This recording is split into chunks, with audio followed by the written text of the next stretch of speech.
জয় নিতাই, জয় গৌর, জয় জয় শ্রী রাধে শ্যাম। সকলকে নিতাই দরবারে স্বাগত জানাই। আশা করছি নিতাই চাঁদের কৃপায় এবং করুণায় তোমরা সকলেই খুব ভালো আছো এবং ভজনে আছো। আজ অনেক দিন পর তোমাদের সঙ্গে কথা বলতে আবার এলাম আমি। মাঝখানে অনেক উৎসব অনুষ্ঠান গেছে, তোমরা সব কিছুরই দর্শন মোটামুটি পেয়েছো। যতটুকু যা দর্শন করানো আমার পক্ষে সম্ভব হয়েছে আমি কিন্তু তোমাদের সঙ্গে ভাগ করে নিয়েছি। আসলে তোমরা তো আমার একান্ত আপনার জন, যারা এই নিতাই দরবার পরিবারের সদস্য তারা কিন্তু সকলেই আমার একান্ত আপনার জন।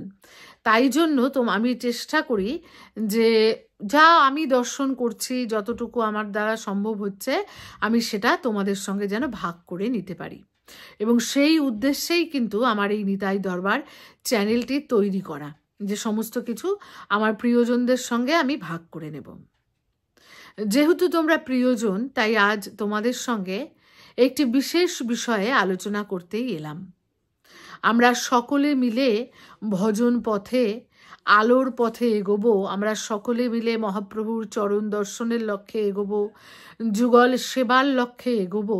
এটাই কিন্তু আমাদের একান্ত কামনা, এবং এই কামনা নিয়েই কিন্তু আমাদের যাবতীয় আচার অনুষ্ঠান, এবং এই কামনা নিয়েই আমাদের শ্রীগুরুচরণ আশ্রয় করা, আমাদের ভজনের যার যা নিয়ম সমস্ত কিছু কিন্তু শুধুমাত্র এই কামনার কথাই চিন্তা করে, যে আমাদের নিতাই চাঁদের চরণে মতি হবে, নিতাই চাঁদ আমাদের আচরণে, আমাদের সেবায় নিতাই চাঁদ তুষ্ট হবেন, তবেই কিন্তু মহাপ্রভু তুষ্ট হবেন, এবং তবেই কিন্তু আমরা যুগল চরণ লাভ করতে পারব।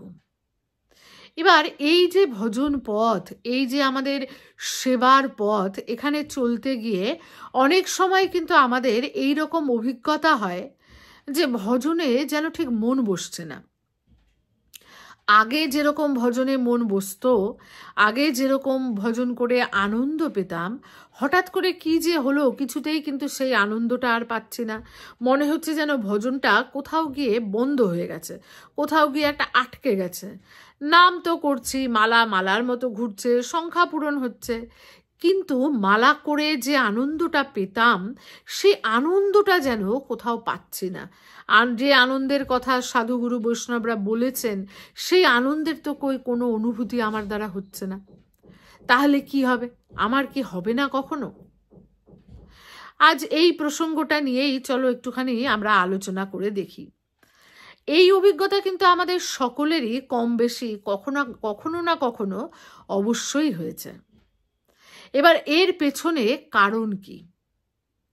দেখো, এর পেছনে অনেক রকম কারণ হতে পারে বলে আমাদের শাস্ত্র আমাদেরকে বলেছেন, আমাদের সাধুরা আমাদেরকে বলেছেন। শাস্ত্র আইন বলে এবং সাধুরা মান্যতা দেন।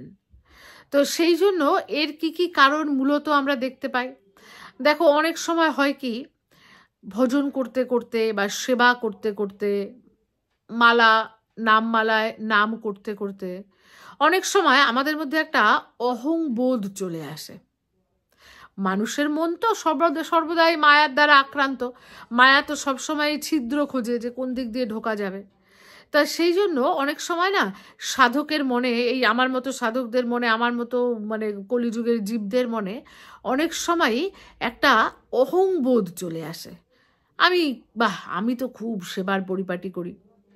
বিশেষ করে দেখবে যখন মানুষ তোমার খুব প্রশংসা করছে যে ও খুব সেবা করে, ওর সেবা কত পরিপাটি, ও তো কত ভজনানন্দী, ও কত মালা করে দিনে, কত নাম করে, এই সব যখন আমরা বেশি শুনতে থাকি না, তখন আমাদের মধ্যে না চাইতেও অনেক সময় আমরা বুঝিও না, আমাদের অজ্ঞান অবস্থাতেই, আমাদের অজ্ঞতার মধ্য দিয়েই আমাদের মধ্যে একটা অহংবোধ চলে আসে যে আমি এত মালা করি, আমার এত আমার সেবা তো দারুণ পরিপাটি, আমি সেবা ছাড়া কিছু ভাবিই না, আমি প্রচুর আমার শাস্ত্র জ্ঞান, আমি শাস্ত্রে একেবারে পণ্ডিত, আমি শাস্ত্র যা বলেছে তার বাইরে আমি কোনো কিচ্ছু করি না। এই রকম যখন অহংবোধ আমাদের মধ্যে চলে আসে, তখন কিন্তু আমাদের ভজনটা বন্ধ হয়ে যায়। কারণ জানবে, যে হৃদয়ে দীনতা নেই সেই হৃদয়ে কিন্তু ভক্তি দেবী বসবাস করেন না। যে হৃদয়ে অহংকার আছে সেই হৃদয়ে কিন্তু কখনোই ভক্তি দেবীর বসবাস হওয়া সম্ভব না। একটাই তো আসন, সেই আসনের মধ্যে যদি অহংকারকে বসিয়ে রেখি তাহলে ভক্তি কোথায় বসবে? তার তো বসবার জায়গা নেই। কাজে আসন যদি খালি থাকে তবেই সে বসতে পারবে।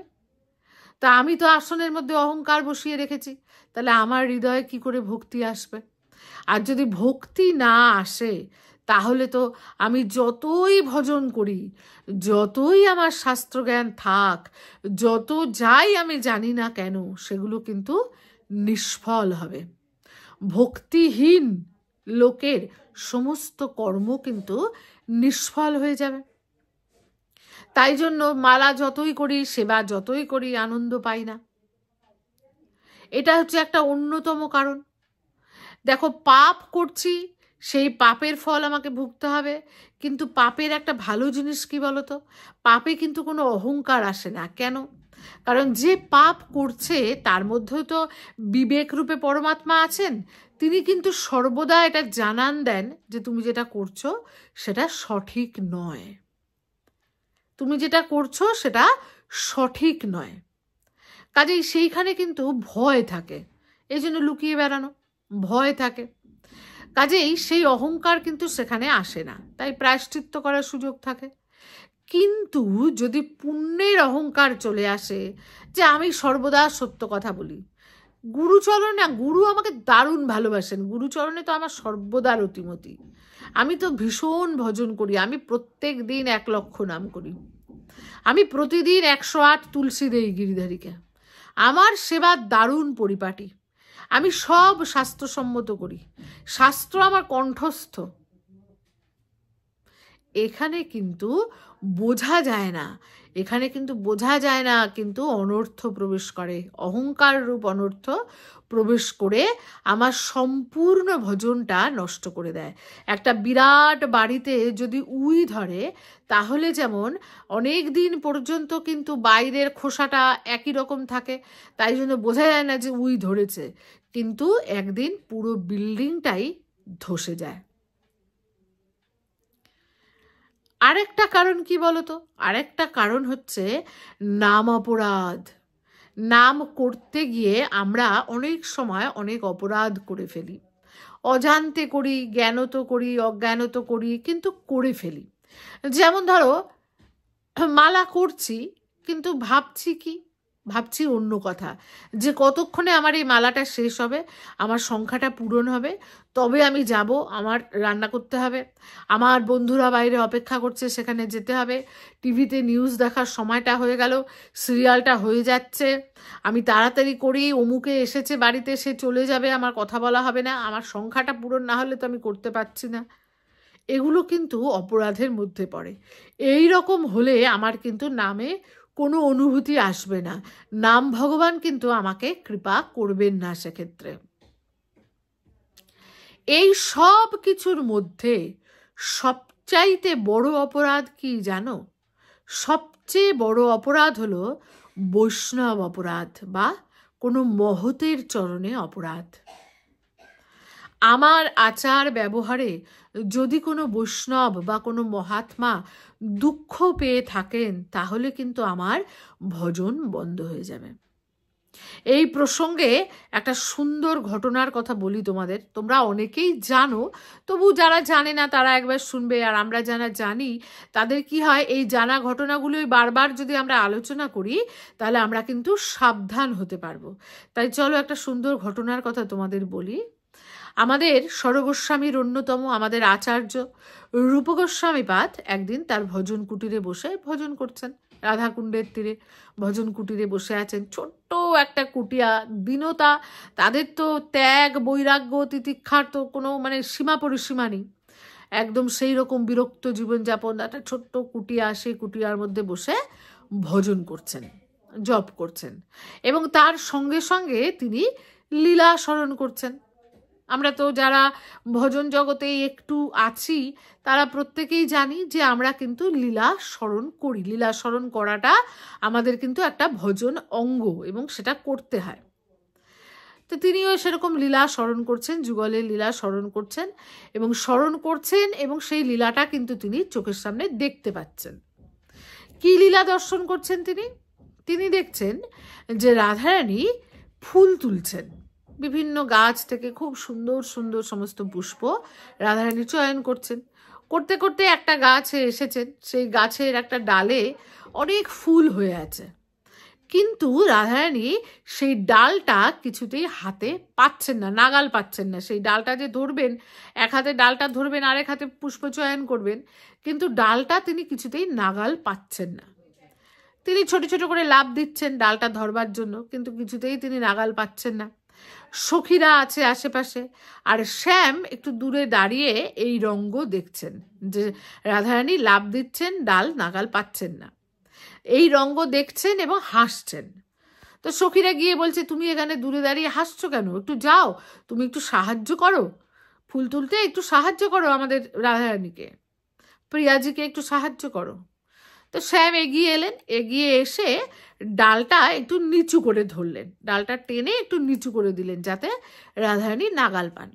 তো তিনি যেই ডালটা নিচু করে দিয়েছেন, রাধারানী ডালটা ধরে পুষ্প চয়ন করতে শুরু করেছেন। পুষ্প চয়ন করতে যেই শুরু করেছেন, আমাদের শ্যাম তো রসিকেন্দ্র চূড়ামণি, তা তার একটু রস আস্বাদনের ইচ্ছে হলো। শ্যাম করলেন কি, ডালটা ছেড়ে দিলেন। যেই মাত্র ডালটা ছেড়ে দিলেন, এতক্ষণ তো নিচু করে ধরা ছিল, তো যেই ডালটা ছেড়ে দিলেন, ডালটা আবার সোজা হয়ে গেল। আর আমাদের শ্রী রাধিকা এতই হালকা যে তিনি কি হলেন, তিনি তো ওই ডালটা ধরেছিলেন, তাকে নিয়েই ডালটা সোজা হয়ে গেল। তিনি ডালের মধ্যে এবার ঝুলছেন, ডাল ধরে ঝুলে আছেন এবং শ্যামকে ভীষণ বকাবকি করছেন। সখীরা দূর থেকে দেখে হাসছে, শ্যাম হাসছেন। তো রূপ গোস্বামীপাদেরও এই লীলা দেখে কিন্তু হাসি পেয়েছে, বেশ আনন্দ পেয়েছেন তিনি। একটা ফোন এসে গিয়েছিল, তাই ক্ষমা করো একটুখানি। তো যাই হোক, যে ঘটনাটা বলছিলাম, রূপ গোস্বামীপাদ এই লীলা দর্শন করছেন, তো খুব আনন্দ হয়েছে মনে মনে দর্শন করে, তিনি হাসছেন। ঠিক সেই সময় খঞ্জ কৃষ্ণদাস বাবা ওখান দিয়ে যাচ্ছিলেন, যেতে যেতে তার মনে হলো যে যাই, রূপ গোস্বামীপাদকে একটুখানি প্রণাম করে যাই।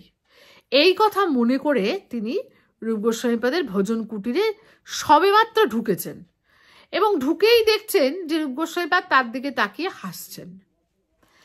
এখন রূপ গোস্বামীপাদ কিন্তু তাকে দেখেনি, তিনি তো লীলায় ডুবে আছেন, তিনি তো লীলা স্মরণে ডুবে আছেন এবং সেই লীলা দর্শন করে তিনি হাসছিলেন। কিন্তু খঞ্জ কৃষ্ণদাস বাবা তো সেটা জানেন না। তো তার মনে হলো যে আমি খঞ্জ, আমি এরকম, আমার চেহারাটা এইরকম, আমার দেহের এই প্রতিবন্ধকতা দেখে রূপ গোস্বামীপাদের মতো লোকও হাসছেন। তো এই কথা ভেবে খঞ্জ কৃষ্ণদাস বাবার মনে খুব দুঃখ হলো। তিনি আর কিছু বললেন না রূপ গোস্বামীপাদকে, দূর থেকে প্রণাম করে তিনি আস্তে আস্তে কুটিয়া ছেড়ে চলে গেলেন নিজ ভজনাশ্রমে।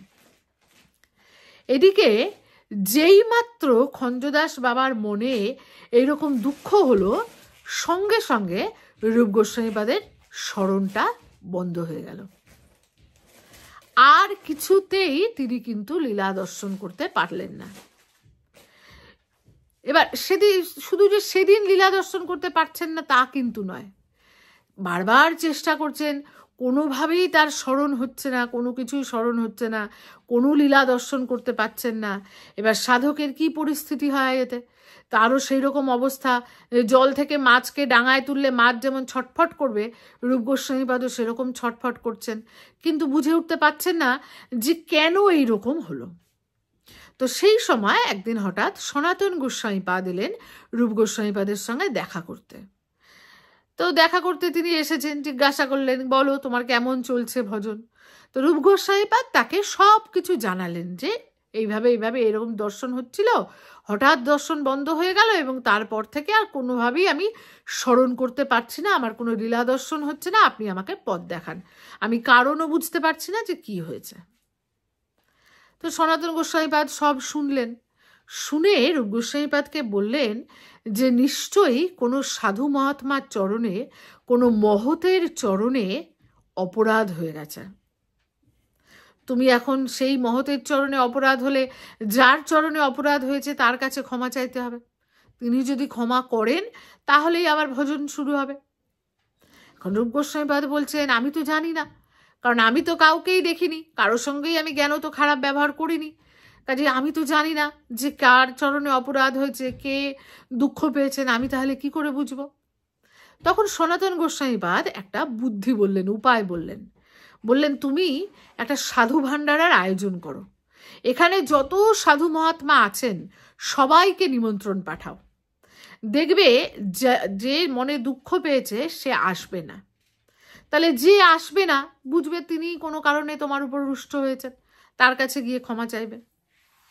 তো রূপ গোস্বামীপাদ সেই রকমই করলেন, সাধু ভাণ্ডারের আয়োজন করলেন, সমস্ত সাধুদের, সমস্ত মহৎ যারা আছেন চারিদিকে সবাইকে নিমন্ত্রণ পাঠালেন। নির্দিষ্ট দিনে প্রত্যেকে এলো ভাণ্ডারায় অংশগ্রহণ করতে, কিন্তু খঞ্জ কৃষ্ণদাস বাবা এলেন না। যে আমাকে নিয়ে উপহাস করে, আমার শারীরিক এই ত্রুটির জন্য যিনি আমাকে দেখে হাসেন, আমি তার নিমন্ত্রণে যাব কেন, এই ভেবে তিনি এলেন না। যেহেতু তিনি এলেন না, রূপ গোস্বামীপাদ বুঝে গেলেন যে নিশ্চয়ই কোনো কারণে খঞ্জ কৃষ্ণদাস বাবা আমার কোনো ব্যবহারে কষ্ট পেয়েছেন। তিনি চলে গেলেন তার কাছে, গিয়ে তার কাছে জিজ্ঞাসা করলেন যে কি ত্রুটি হয়েছে। তখন খঞ্জ কৃষ্ণদাস বাবা বললেন যে আমি কি যাব, তুমি আমাকে দেখে হাসছো, আমার এই শারীরিক অক্ষমতা নিয়ে তুমি উপহাস করো, হাসো, সেই জন্য আমি যাইনি। রূপ গোস্বামীপাদ জিজ্ঞাসা করলেন যে কি হয়েছে। কুঞ্জদাস বাবা, খঞ্জ কৃষ্ণদাস বাবা সমস্ত ঘটনাটা বললেন। তখন রূপ গোস্বামীপাদ বললেন যে আমি তো আপনাকে লক্ষ্য করিনি, আমি তখন এরকম এরকম লীলা দর্শন করছিলাম, সেই লীলা দর্শন করে আমি হাসছিলাম, আপনি যে আমার কুটিয়ায় এসেছেন সেটিও আমি লক্ষ্য করিনি। তো তখন খঞ্জ কৃষ্ণদাস বাবা বুঝলেন যে এতে রূপ গোস্বামীপাদের কোনো ত্রুটি নেই। তখন কিন্তু তিনি এক কথায় ক্ষমা করলেন এবং নিজের ভুলও তিনি স্বীকার করলেন, এবং রূপ গোস্বামীপাদ কিন্তু তারপর আবার ভজনে মনোনিবেশ করতে পারলেন, আবার তার স্মরণ লীলা দর্শন শুরু হলো।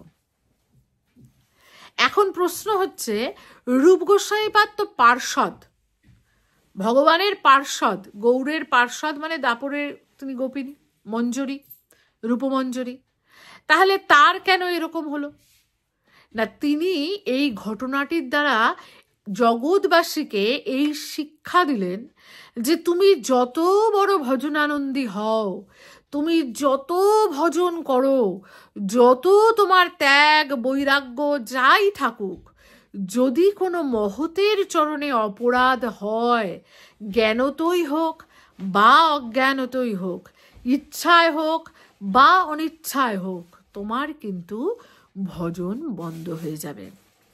তাই হে সাধকগণ, তোমরা সাবধান, সর্বদা তোমাদের আচরণে সেই দীনতা বজায় রাখবে, যেন তোমাদের আচরণ সেই কারোর মনোকষ্টের কোনো কারণ না দাঁড়ায়। আমাদের ক্ষেত্রে কিন্তু এটা সব থেকে বড় কারণ। আমাদের যে ভজন বন্ধ হয়ে যায়, যে স্মরণ বন্ধ হয়ে যায়, আমরা জপে আনন্দ পাই না, তার প্রধান কারণ হচ্ছে এই মহতের চরণে অপরাধ।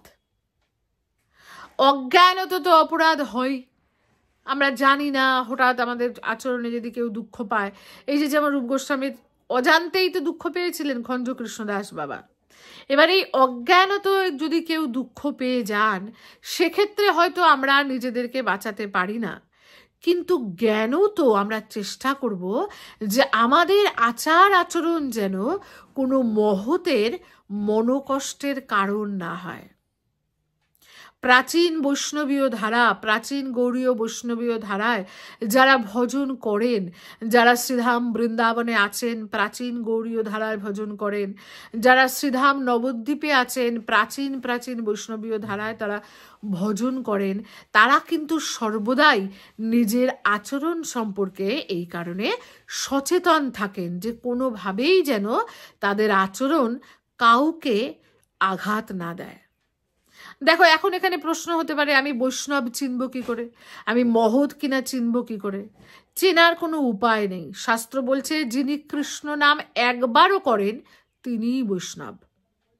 কিন্তু আবার একথাও বলছে যে বৈষ্ণবের ক্রিয়ামুদ্রা দেবতারাও বুঝতে পারে না। তাহলে আমরা তো কোন ছাড়?